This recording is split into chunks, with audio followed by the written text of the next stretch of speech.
সাহেব, নমস্কার সাহেব।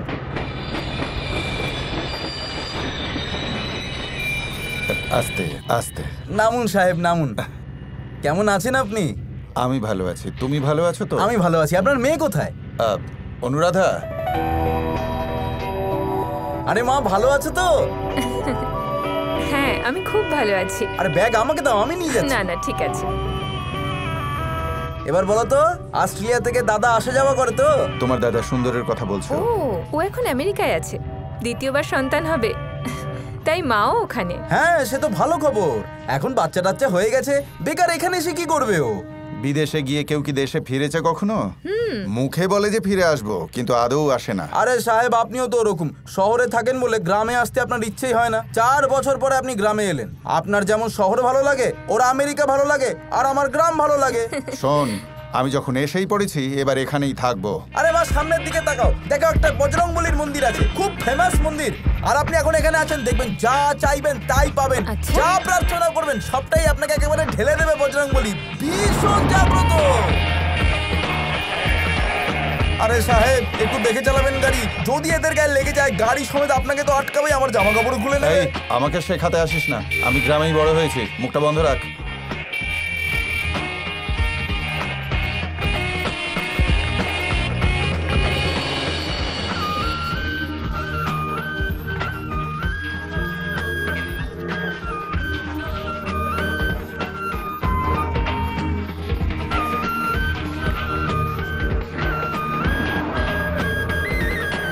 আরে সাহেব, আপনি এত বছর পরে এসেও গ্রামের অলি গলি কিছুই বলেননি? বাহ!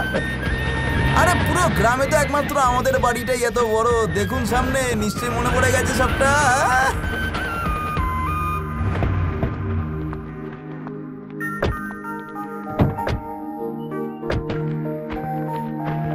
সাহেব, বলছি কি, আমাদের 4টে মোষ আছে, 2টো গরু আছে।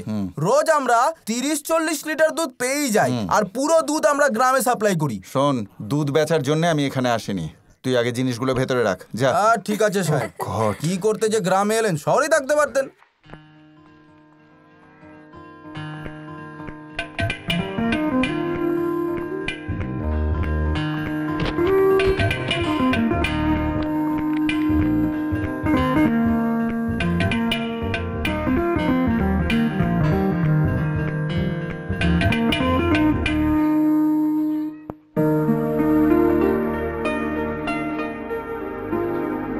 সো কিউট বাবা।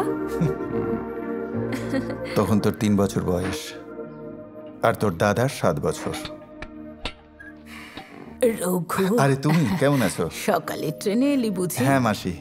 ও কি তোর মেয়ে? হ্যাঁ, আমার মেয়ে। আরে কত বড় হয়ে গেছে, যখন দেখেছিলাম এইটুকু ছিল। মারে, তাড়াতাড়ি বিয়ে করে অনেকগুলো সন্তানের জন্ম দিস, যাতে এই বাড়িটা গম গম করে। ভালোই বলেছো মাসি। কেমন লজ্জা পাচ্ছে। কি রে, তোর বউ ভালো আছে তো? হ্যাঁ, ভালো আছে। কবে আসবে ও? এই মাস তিনেক পরে চলে আসবে। কতদিন হয়ে গেল ওকে দেখি না। খুব ভালো মেয়ে, ওর খেয়াল রাখবি। আচ্ছা মাসি।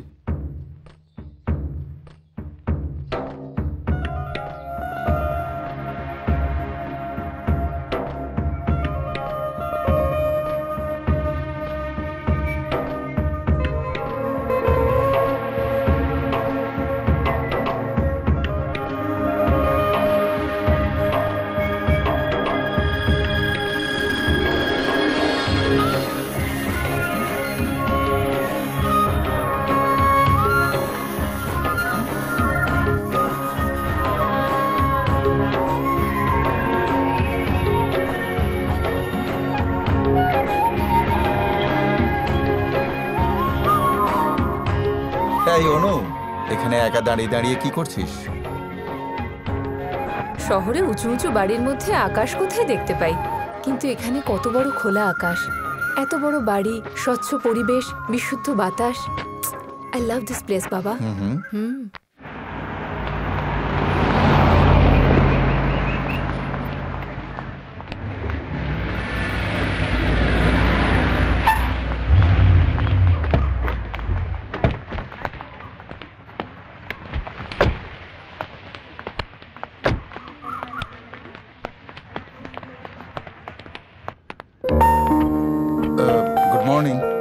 Morning sir. আসুন। She is my daughter, hello. Hi ma'am. Anuradha. বসো, আপনিও বসুন। আপনি ফোনে বললেন যে ভিআরএস নিয়ে নিয়েছেন। I was very surprised. এই সিদ্ধান্ত নেওয়ার কারণ? এমনিতেই 5 বছর পরে রিটায়ার করে এই গ্রামেই বাকি জীবনটা কাটিয়ে দেবো ভেবেছিলাম। আলটিমেটলি ভিআরএস নিয়ে মেয়েকে সঙ্গে করে এখানে চলে এলাম। কিন্তু আমাদের মতো প্রফেসরদের জন্য রিটায়ার্ড লাইফ কিন্তু খুবই কঠিন। সপ্তাহে 6 দিন ক্লাস নেবার অভ্যেস হয়ে যায় যে, সেই জন্যে রোববারটা কাটানো খুব কঠিন হয়ে যায়। তোমার ফাইল দেখি।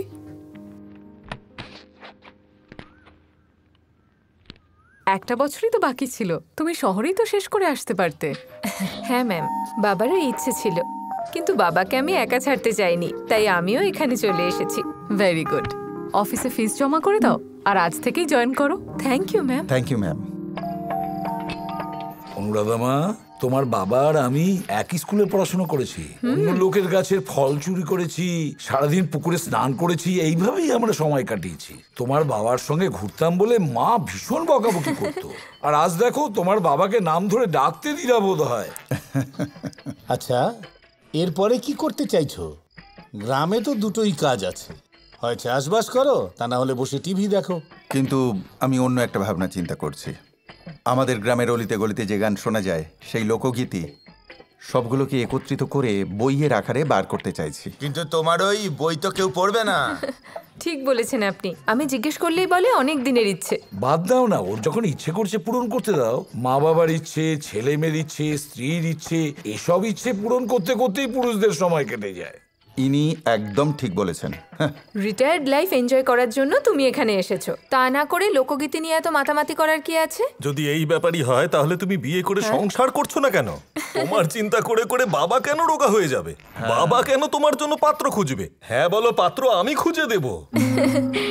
যদি আমার বাবার মতো কোনো বুদ্ধিমান মানুষকে পাই তাহলে আমি সত্যিই বিয়ে করে নেব। আর যতদিন না সেরকম কাউকে পাচ্ছি ততদিন বিয়েই করব না। এই দেখো মা, যদি সাহেবের মতো বর পেতে চাও তাহলে পুরো গ্রাম খুঁজে পাবে কিনা সন্দেহ, আর যদি পেয়েও যাও তাহলে সাহেবের মতন সুপুরুষ পাবে না।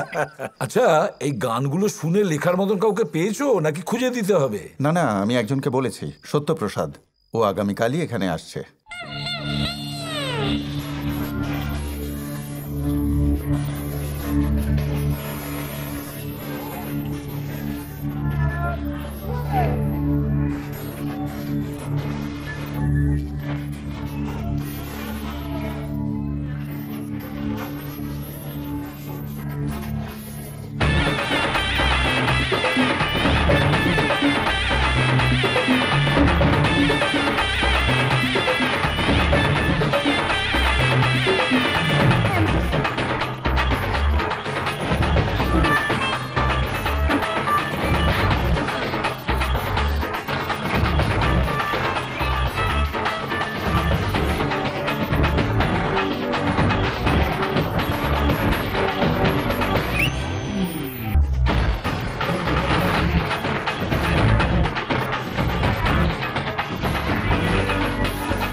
প্রফেসর রঘুর বাড়িটা কোথায়?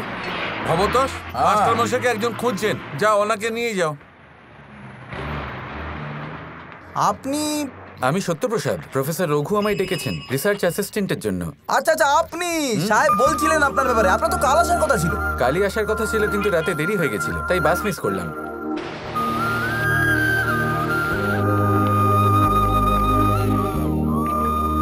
আরে আরে মা, এসব কাজ তোমার নয়, আমাকে দাও, আমি করে দিচ্ছি। তোমার কাজ আমার পছন্দ হয়নি, তাই আমি নিজেই করছি। বাইরেটা পরিষ্কার করলে ভেতরটা করো না, কাঁচটা পরিষ্কার করলে ওয়াইপার করো না। তোমাকে কতবার বলেছি সাবান দিয়ে গ্লাস পরিষ্কার করবে। আরে আমি তো গরু মোষ এদেরকে চান করাই, এই গাড়িকে চান করাতে বললে আমার দ্বারা কি করে হবে বলো তো?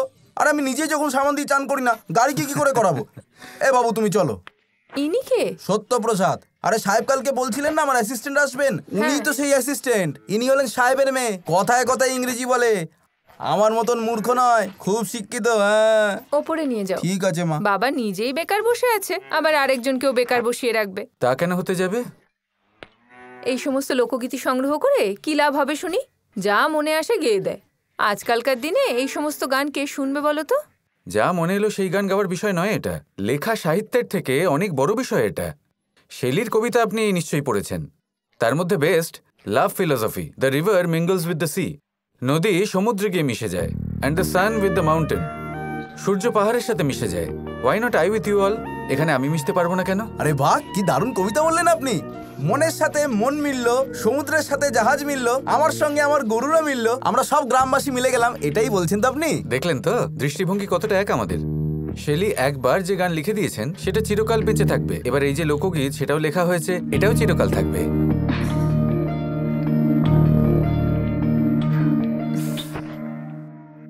আরে আমিও তো আপনার মতন ফটফট করে ইংরেজি বলতে চাই, কিন্তু ফটফট করে পড়াশোনাগুলো মাথাতে ঢোকেই না।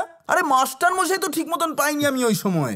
আমার যা ধৈর্য তার থেকেও মাস্টার মশাইয়ের ধৈর্য কম। আমার মতন ছাত্রকে একটু সময় নিয়ে পড়াবে তো নাকি? তা না, একটু সাবধানে আসবেন।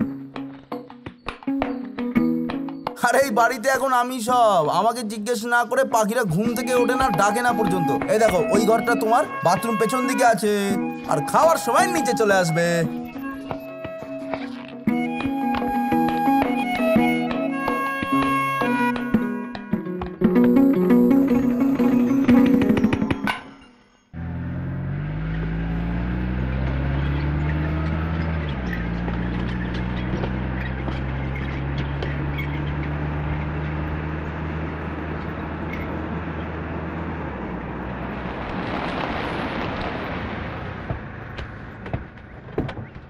আরে আসুন সাহেব, আসুন, দেখে আসবেন সাহেব। আরে এসো এসো। আরে ভাই, খাওয়া দাওয়া হয়ে গেছে নাকি?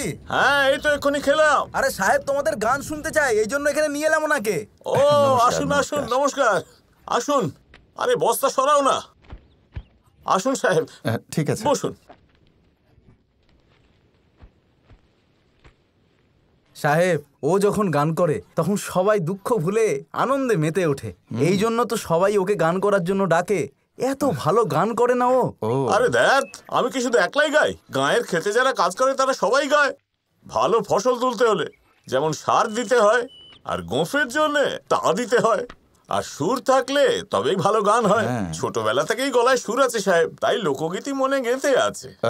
আমাদের একটা গান শোনাবেন? হ্যাঁ নিশ্চয়ই। ক্যাসেট আছে তো? হ্যাঁ হ্যাঁ, শুরু করুন। যমুনা কিনারে রূপসী নারী সে ভাই গোপিকা রাধা, যমুনা কিনারে রূপসী নারী সে ভাই গোপিকা রাধা, ডেকে ডেকে বলে কৃষ্ণ যে তারি মুরলির ধুন তুই বাজা, ডেকে ডেকে বলে কৃষ্ণ যে তারি মুরলির ধুন তুই বাজা, যমুনা কিনারে। আপনার গলার স্বর খুব সুন্দর। আপনি ঠিক করেছেন সাহেব, আমার গান শুনতে অনেক দূর দূর থেকে লোক আসে। সবাই তো এভাবে গাইতে পারে না। ফাটামাস, এর গলা ঠিক ওরকম। ওর গান শুনবেন? অবশ্যই। এ ভাই শুনিয়ে দে। নদীর পাড়ে বসে আমি করি তোমার অপেক্ষা, ওগো আমার পাঁচুর মা, কিন্তু কখন তোমার দেখা পাবো ভেবে পাই না। এদিকে পেটের জ্বালা, চোখেতে দেখার আশা, ওগো আমার পাঁচুর মা তুমি জলদি এসো না। তুমি আমার মনের বাতি, হাত দিয়ে আগলে রাখি, জোরে হাওয়া দিলে বাতি নিভেও নেভে না। ওরে আমার পাঁচুর মা জলদি এসো না। এখন ওর গলায় গান শুনুন, ও খুব ভালো গায়। বাহ। গা রে বাপ। আরে তুমি এলহে ভালোবেসে, নদী যেমন সাগর মেশে, সাগর নদী মিলে মিশে, অমৃত বদলে যায় বিষে, বলো প্রেম যে হয় কিসে। কেমন লাগলো সাহেব? খুব ভালো। এও খুব ভালো গায়, একদম আমার মতন, খুব মিষ্টি গলা। তোমার ওই চোখের কাজল দেখে আমি হই পাগল, আমার ভালোবাসার জোরে তোকে আমি আনবো ঘরে, সুখে কাটবে দিন আর রাত, ঝলমল করবে সূর্য আর চাঁদ, ভরে উঠবে আমাদের এই ছোট্ট সংসার, তোকে পেলে কিছু আমি চাই না যে আর। এখন কোকিল কণ্ঠে কি লোকগীতি শুনবেন? নিশ্চয়ই। গা রে মা। ও গো আমার চাষি, আমি তোমায় ভালোবাসি, শুধু তোমায় ভালোবাসি, তোমার অপেক্ষায় আমার দিন কেটে যায়, শুধু তোমায় ভালোবাসি, টাপুর টুপুর বৃষ্টি পড়ে, তোমার জন্য মন আনচান করে, কি বলে যে তা বোঝায়। কি মিষ্টি গলা তোর।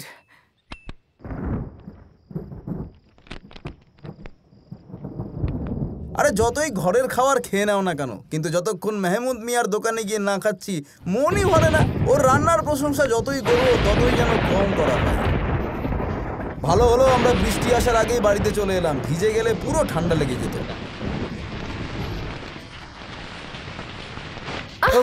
Sorry sorry. আরে দেখে চলতে পারো না? আরে দেখছো আমরা আসছি, কথা বলছি, আমাদের শব্দ পাচ্ছ, তারপরও ধাক্কা মারলে কেন?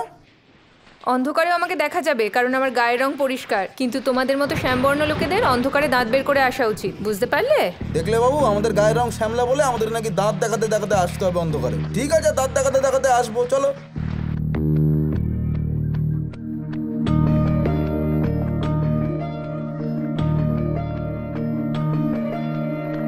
ভবতোষ, ভবতোষ, ভবতোষ।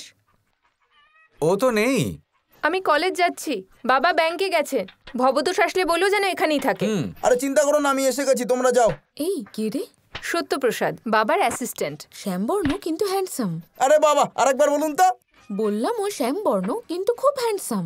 আরে বাবু, শুনলে কি বললো? বলছে তুমি শ্যামবর্ণ কিন্তু হ্যান্ডসাম। হ্যালো, এই কথাটা নিজের বন্ধুকে বলো। হ্যাঁ, কালো জগতের আলো। কৃষ্ণের ছবি যখন প্রথমবার আঁকা হয়েছিল তার গায়ের রং কালোই ছিল, তাও কৃষ্ণ রাধার প্রণয়ী ছিল। সমুদ্রের গহ্বর থেকে বৃষ্টির আগে মেঘের রং সবই কালো। মোদ্দা কথা, কালো রঙই হলো সব থেকে ভালো। আরে বাবু, আমাদের মতো শ্যামবর্ণ মানুষদের এত প্রশংসা করলে তুমি, এর থেকে ভালো প্রশংসা আমি আর চাই না। এবার তোমরা কলেজে গিয়ে পড়াশোনা করো, যাও।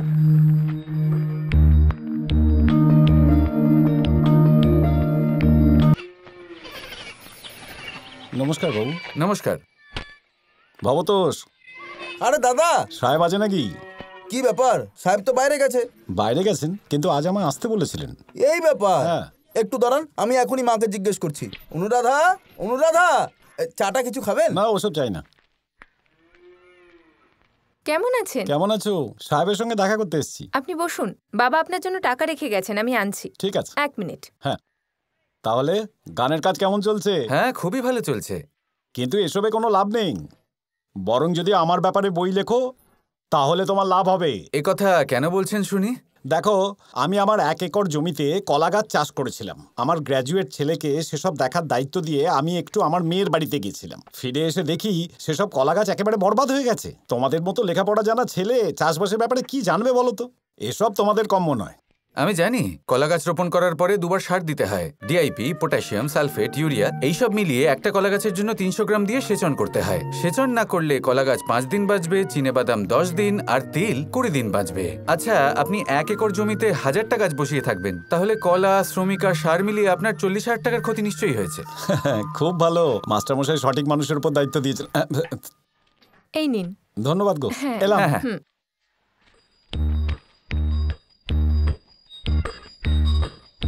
সত্যপ্রসাদ এমন ঝটকা দিয়েছে যে রাম সিং টাকা নিয়ে ল্যাজ গুটিয়ে পালিয়েছে। আরে বাবু, ইংরেজিতে গান করো, পাহাড় পর্বতের খবর দাও, তোমার ব্যাপারই তো আলাদা। সত্যি তুমি সেরা। এরকম বুদ্ধিমান মানুষের তো প্রশংসা না করে পারা যায় না বাবু। একটু আমাকে শিখিয়ে পড়িয়ে দাও না, তাহলে আমিও গ্রামে উন্নতি করতে পারি। দেখো ভবতোষ, শোনো, সাপের পা হয় না, মাছির দাঁত হয় না, প্রজাপতির জিহ্বা নেই আর ঘুড়ির পেট হয় না, ব্যাঙের ঘাড় থাকে না আর কাঁকড়ার মাথা থাকে না, অ্যালবেনিয়াতে ধর্ম নেই আর আফগানিস্তানে ট্রেন নেই, আরেবিয়াতে নদী নেই আর আইসল্যান্ডে মরুভূমি নেই, আর আমেরিকাতে... আরে ব্যাস ব্যাস ব্যাস, এই সব কিছু আমার মাথায় ঢোকানোর জন্য আমাকে 7 জন্ম নিতে হবে। আজকের বিশেষ বিশেষ সংবাদ। রাজ্যে নির্বাচনের তারিখ আগামী মাসের 10 তারিখ নির্ধারণ করা হয়েছে। এই সিদ্ধান্ত ইলেকশন কমিশনের। গতবারের মতো এবারেও রুলিং পার্টিকেই বেশি ক্ষমতাবান মনে করা হচ্ছে। পরবর্তী সংবাদ, অস্ট্রেলিয়া ট্যুরে ইন্ডিয়া 10 উইকেটে পরাজিত হয়েছে। এটি সিরিজের প্রথম ম্যাচ ছিল। এরপরে আরো 3টি ওডিআই হবে। আশা করা যায় পরবর্তী ম্যাচে ইন্ডিয়া জেতার চেষ্টা করবে। এখন আসছে ওয়েদার রিপোর্টে। মহারাষ্ট্রের বিধানসভার ভোটের দিন ঠিক হয়ে গেছে। 16 এপ্রিল থেকে মনোনয়নপত্র জমা নেওয়া হবে। নাম প্রত্যাহার করার শেষ দিন 28 এপ্রিল ঠিক করা হয়েছে। তারপরে ইলেকশনের প্রক্রিয়া শুরু হয়ে যাবে। যদি কেউ নাম প্রত্যাহার করতে চায় তাকে 28 এপ্রিলের আগেই প্রত্যাহার করতে হবে।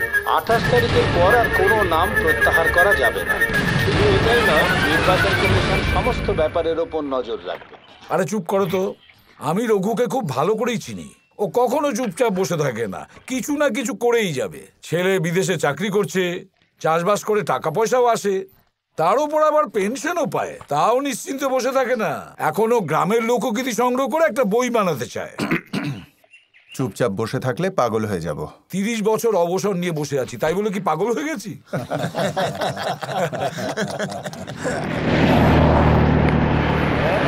সেই শুরু হয়ে গেল। যতদিন না নির্বাচন শেষ হচ্ছে এরকমই চালাতে থাকবে। এবার তো মারাই পড়বো। কে জানে এত টাকা ওরা পায় করতে? আমাদের চুষে পায় আর কি। আরে ওই যে শম্ভুলালের বড় ছেলেটা, মনে নেই 4 বছর আগে গরু মোষ চড়াতো? আজ সেও পার্টির বড় নেতা হয়েছে। এবার এমএলএ সিটটা ও ছাড়া আর কেউ পাবে না। এমএলএ হওয়ার আগেই ও কোটিপতি হয়ে গেছে। এমএলএ হয়ে গেলে পুরো গ্রামটাই কিনে নেবে। আরে সেই জন্যই তো এরা রাজনীতিতে আসে, মানুষের সেবা করতে তো আসে না এরা। আগেকার দিনের নেতারা লোকেদের সেবা করত, আর এখনকার নেতারা অর্থ লাভের জন্য রাজনীতি করছে। আজকাল যা পরিস্থিতি দাঁড়িয়েছে, গুন্ডা বদমাইশরা রাজনীতিতে আসছে। ওরা দেশের কথাও চিন্তা করে না, মানুষের কথাও ভাবে না। স্বাধীনতার জন্য গান্ধীজি যখন মানুষদের রাজনীতিতে আসার জন্য অনুরোধ করেছিলেন, তখন সবাই ওনার পাশে দাঁড়িয়েছিলেন। শুধু দেশদ্রোহীরা আলাদা হয়েছিল। আজ দেশদ্রোহীরাই নেতা মন্ত্রী হয়ে দেশভক্তদের পায়ের নিচে চিপে দেশ চালাচ্ছে। তারা নাকি দেশের উন্নতি করবে আর মানুষের কল্যাণ করবে। দেখুন, আজকাল এই রাজনীতিবিদদের দেশভক্তি শুধুই লোক দেখানো। এখনকার নেতাগুলো টাকা দিয়ে আর মদ খাইয়ে ভোট কিনে নেয়, আর সাধারণ মানুষও বোকা যে এদের ভোট দিয়ে দেয়। তুমি একদম ঠিক বলেছ। কে জানে ভারতবর্ষের কি হবে? আমরা তো পলিটিশিয়ানদের হাতের পুতুল হয়ে গেছি। কার মনে কে আছে আর তার নাম কি?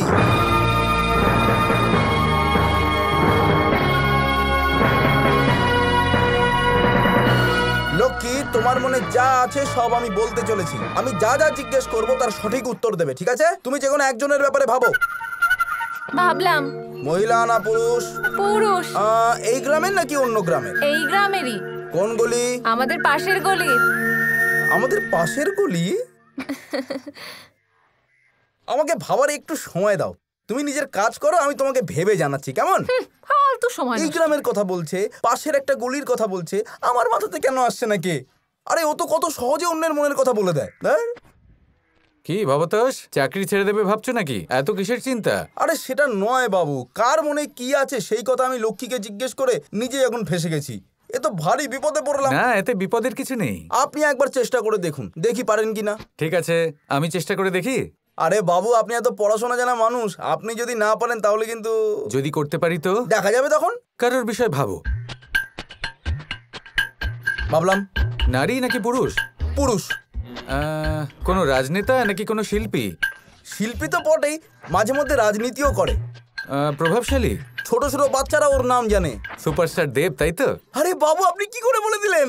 ভবতোষ, প্রত্যেক ক্ষেত্রেই ভিআইপির সংখ্যা খুব কম, আর তাদের মধ্যে কিছু মানুষই খ্যাতি পান। যেমন তুমি খুব বেশি হলে 5 জনকে চেনো, ব্যাস, আর কিছু না। খুব সহজ এটা, আর একটু চেষ্টা করলে যে কারোর মনের কথা জানতে পারবে। হ্যালো, আমার মনে কে আছে সেটা বলতে পারবে? এই তো মা, এই তো। আরে বাবু, আমি তো অশিক্ষিত, তাই আমারটা বলতে পারলে, কিন্তু আমার মা খুব শিক্ষিত, ওর মনের কথা বলো দেখি। কারোর কথা ভাবো দেখি। ছেলে নাকি মেয়ে? ছেলে। পছন্দ করো তাকে? ইন্ডিয়া থেকেই তো? আমাদের রাজ্যেরই? রাজনেতা নাকি শিল্পী? দুটোর কোনোটাই নয়। খেলোয়াড়? না। বৈজ্ঞানিক? না। সাহিত্যিক? না। না। এটা কি? কিছু তো জিজ্ঞেসই করলাম না, তাহলে না কেন বললে?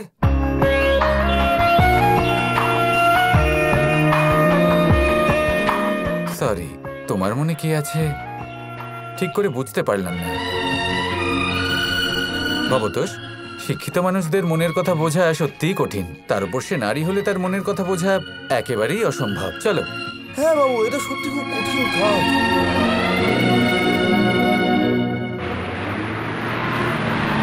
আজ কলেজের পর কোথায় যাবি রে? এই চল চল।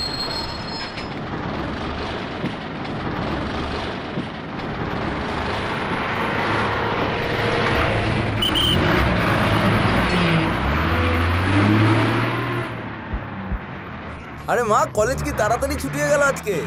হ্যাঁ, কতক্ষণ ধরে দাঁড়িয়ে দাঁড়িয়ে পা ব্যথা হয়ে গেল, তবু বসতে দিচ্ছে না। কি অদ্ভুত লোক রে বাবা। এই দেখো, একদম বাজে কথা বলবে না বলে দিলাম। আমরা একই স্কুলে পড়াশোনা করে বড় হয়েছি। হ্যাঁ মানছি, মাঝপথে আমি পড়াশোনা ছেড়ে দিয়ে চলে এসেছি, আর তুমি কলেজ পর্যন্ত পৌঁছে গেছো, তাই বলে আমার ওপর কিন্তু গরম নেবে না বলে দিলাম। একটু যদি মানবিকতা থাকতো তাহলে সিটটা ছেড়ে উঠে যেতে, কিন্তু তুমি তো অশিক্ষিত, কি আর করা যাবে। দেখো, প্রচুর বাজে কথা শুনে নিয়েছি, আমি কিন্তু আর শুনবো না বলে দিলাম। কি সমস্যা হচ্ছে? 5টা বিষয় ফেল করলে কেউ খারাপ হয়ে যায়? একদমই না। 5টা বিষয় 5 বছর ধরে পড়েও আমি পাস করতে পারিনি, তার জন্য আমি খারাপ? হ্যাঁ, এক্ষেত্রে তো খারাপ। 5 বছর ধরে 5টা বিষয়ে 5 বার পরীক্ষা দিয়ে আমাকে পাস করালো না, এটা ভালো ব্যাপার? এটা সত্যিই খারাপ। সেই অন্যায়টাও আমার সঙ্গে করছে। আমি যে স্কুলের গন্ডি পেরোইনি সে তো সবাই জানে। মেয়েদের আর কি, কলেজে উঠতে পারলেই হলো, পাস করো ফেল করো, কে আর দেখতে যাচ্ছে? বিয়ে পর্যন্ত কলেজে থেকে পড়াশোনা করে যাও করে যাও করে যাও, কোনো চিন্তাই নেই। আর এই মহারানী কলেজে পড়ছে বলে আমাকে অসম্মান করেই যাচ্ছে। এতই যদি শিক্ষিত হও তাহলে আমার একটা প্রশ্নের উত্তর দাও দেখি, কোন প্রাণীর দাঁত থাকে না? তুমি জানো তো? জানো না তো? কোন প্রাণীর জিভ থাকে না? এটাও জানো না? আচ্ছা, কোন প্রাণীর ঘাড় নেই? ইয়ে বাবা, এটাও জানো না? আচ্ছা, কোন জিনিসের পেট থাকে না? এটাও জানো না তো?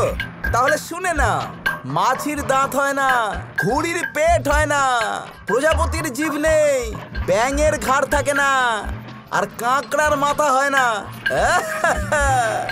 আরে বাবা, কি হয়েছে? বলছি তুমি মূর্খ হয়েও এত জ্ঞানের কথা বলছো? আরে দেখুন, মানুষ 2 রকমের হয়। একজন এই রকম পড়াশোনা জানা মূর্খ, আর একজন পড়াশোনা না জানা বুদ্ধিমান। আমি 2য় শ্রেণীতে আসি কাকা।